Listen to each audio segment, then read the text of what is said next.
Oke, bismillah. Assalamualaikum warahmatullahi wabarakatuh. Kali ini saya akan membahas tentang nasihat-nasihat dari Marcus Aurelius. Beliau adalah salah satu dari 5 kaisar terbaik Romawi saat itu, sekitar tahun 96 Masehi sampai tahun 180 Masehi. Dan Marcus ini termasuk yang terakhir. Nah, setelah saya kaji tentang nasihat-nasihatnya, ternyata banyak pelajaran yang bisa kita ambil. Karena selain sebagai seorang kaisar, Marcus Aurelius juga seorang filsuf yang bijak. Beliau menuangkan pemikiran-pemikirannya dalam catatan-catatan yang kemudian dijadikan sebuah buku yang berjudul Meditation. Oke, itu sekilas tentang Marcus Aurelius. Sekarang mari kita kaji nasihat-nasihatnya, kata-kata bijaknya. Jadi ada beberapa quote dari Marcus Aurelius yang akan saya bahas, semuanya tentang kebaikan. Yang pertama, jangan buang-buang waktu untuk memperdebatkan apa itu orang baik. Jadilah orang baik. Jadi rumus menjadi orang baik itu simpel. Jadilah orang baik, titik. Nggak usah terlalu banyak diskusi untuk bahas orang soleh itu kayak gimana ya. Wes, pokoknya jadilah orang soleh. Nggak usah terlalu banyak debat kalau untuk ini. Kita kan terlalu sering diskusi tentang kebaikan, sering membahas tentang kebaikan, banyak bertanya tentang kebaikan. Tapi untuk menjalankan kebaikan itu jarang. Membahas secara detail, kira-kira ya waktunya tahajud yang afdol sepertiga malam itu jam 3 pas, apa kira-kira jam 3 lebih 15, apa jam 3.30. Diskusinya gitu, nggak selesai-selesai. Pas ditanya, sholat enggak? Enggak lah. Ada lagi kadang diskusinya tentang tarawih itu 20 apa 8 ya. Mati-matian nyari dalil, tapi enggak sholat tarawih. Nah, ini namanya sibuk memperdebatkan apa itu orang baik, tapi enggak jadi orang baik. Jadi diselesaikan saja debatnya, diskusinya, pembahasannya. Ayo jalan dengan kebaikan masing-masing yang kita yakini. Dalam Al-Quran itu kan sering secara tegas semacam motong debat. Ya memang Allah itu menciptakan manusia ini berbeda-beda. Sir'atan wa min ajan. Ada aliran-aliran, ada pendapat-pendapat yang berbeda. Nggak apa-apa. Lihat lakum fima atakum. Nggak apa-apa memang. Kita memang diuji dengan perbedaan itu. Tapi jangan lupa selanjutnya, yaitu fastabiqul khairat. Jadi orang baik. Berlomba-lombalah jadi orang baik. Bukan berlomba-lomba mendiskusikan kebaikan. Kalau kita berlomba-lomba jadi orang baik, hidup kita sendiri dan bersama orang lain, insya Allah juga baik. Hari ini kan kita tidak berlomba-lomba dalam kebaikan, tapi berlomba-lomba sering-sering nyari salahnya orang lain. Terus akhirnya debat, mana yang lebih benar, mana yang lebih salah. Akhirnya tidak ada yang menjalankan, isinya debat tok. Maka rumusnya Marcus Aurelius, jangan buang-buang waktu untuk memperdebatkan apa itu orang baik. Jadilah orang baik saja. Jadi rumus pertama itu untuk menjadi orang baik. Oke, lanjut. Rumus kedua, katanya Marcus Aurelius, kita harus melakukan kebaikan kepada orang lain sesederhana kuda lari, lebah menghasilkan madu, atau kebun anggur membuahkan anggur, masa demi masa, tanpa memikirkan lagi anggur yang telah dihasilkan. Jadi melakukan kebaikan itu jangan perhitungan. Sudah berapa ribu ya bulan ini aku sedekah? Ini perhitungan. Biasanya orang yang masih perhitungan itu masih nunggu balasan. Aku sudah sedekah sekian juta, baliknya 7.000 kali lipat. Kalau sekian juta kali 7.000, wah nanti aku dapat sekian. Itu masih perhitungan namanya. Nggak gitu, lakukan kebaikan kepada orang lain alamiah saja. Karena memang tugas kita melakukan kebaikan itu kayak kuda lari, kayak lebah bikin madu. Lebah itu kan bikin madu, terus madunya diambil, diminum. Dia ndak protes. Buktinya ndak protes, ya madunya ndak diminum sendiri. Misal, saya membayangkan kayak ayam itu demonstrasi.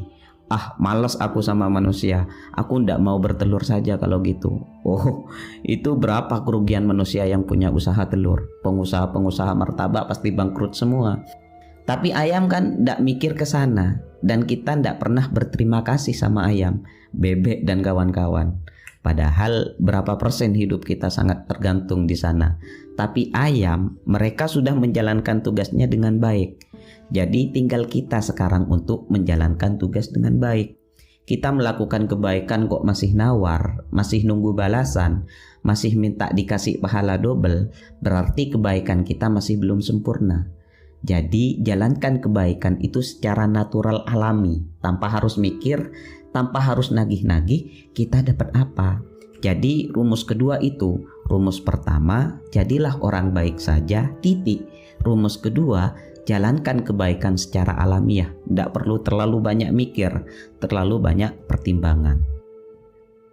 Terus katanya Marcus Aurelius, apalagi yang engkau harapkan saat membantu orang lain?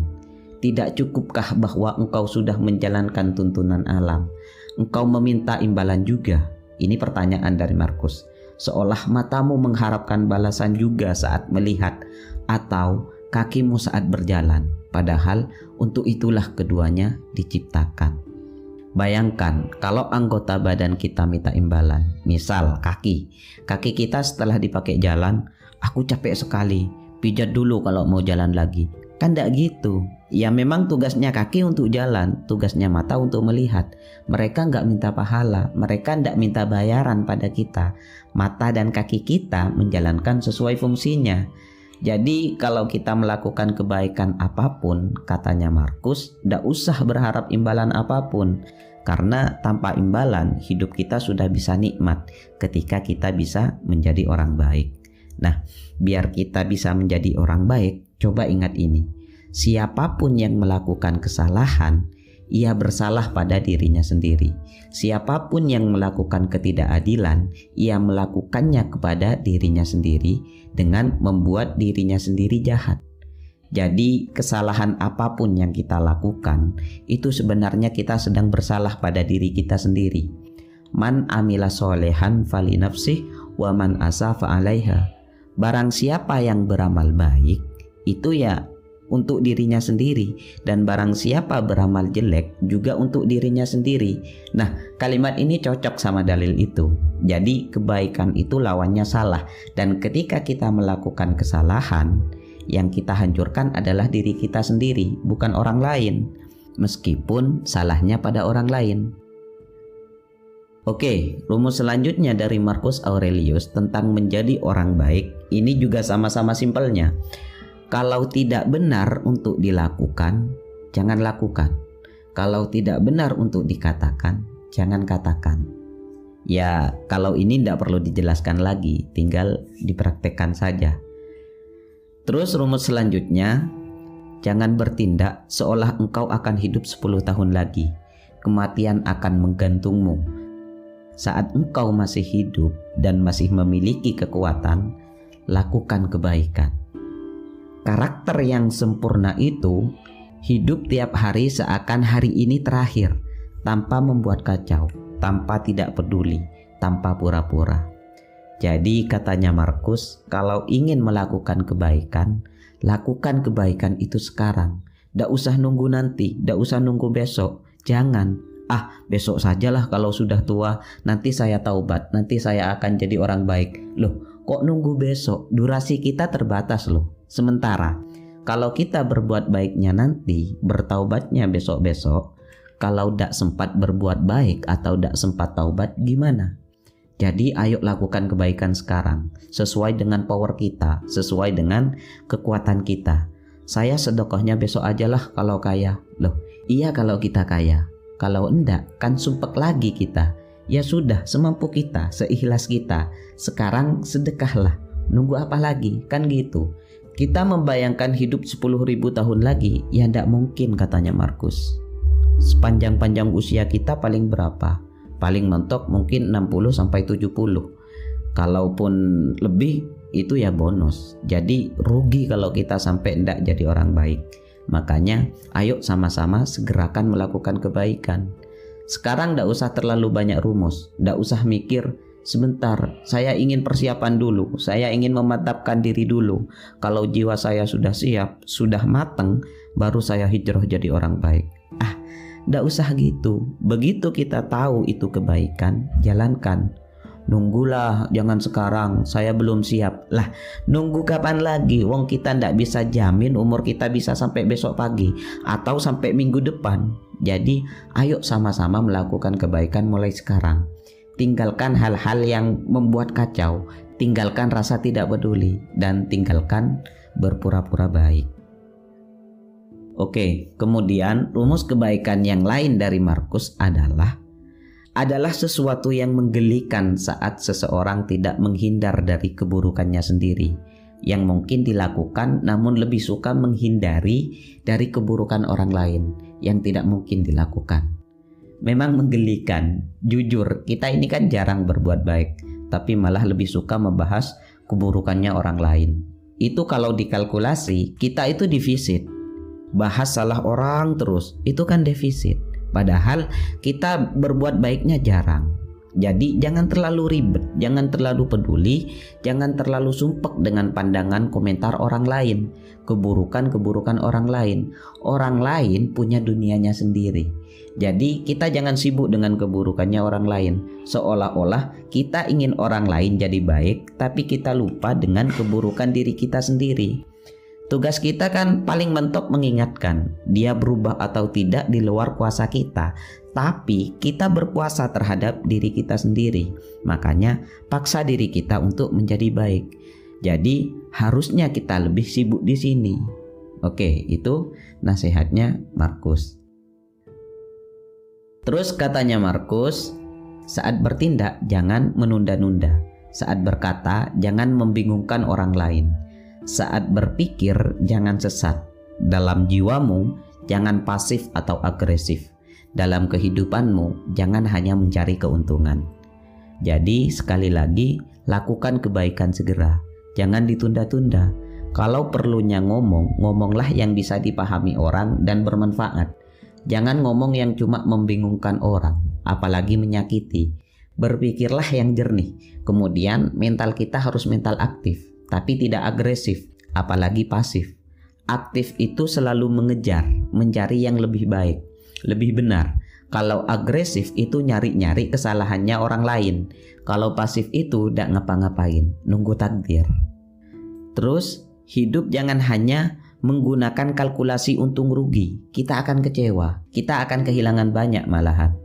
Tiap kali mau melakukan kebaikan, kalau kita hanya nyari kalkulasi untung ruginya, akan ada sangat banyak hal yang terlewat dalam hidup kita nantinya.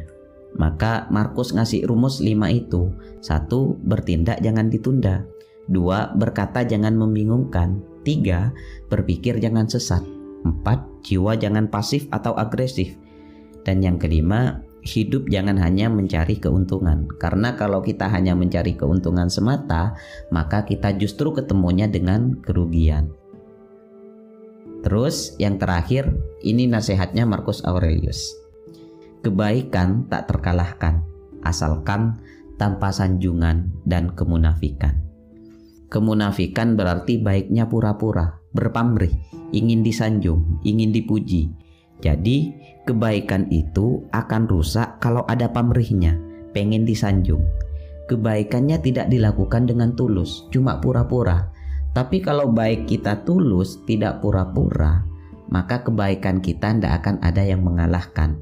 Nah, ini mungkin jawaban dari kenapa Marcus Aurelius masuk dalam 5 kategori kaisar terbaik Romawi saat itu. Karena ternyata beliau memang sangat bijak dalam menghadapi persoalan-persoalan hidup.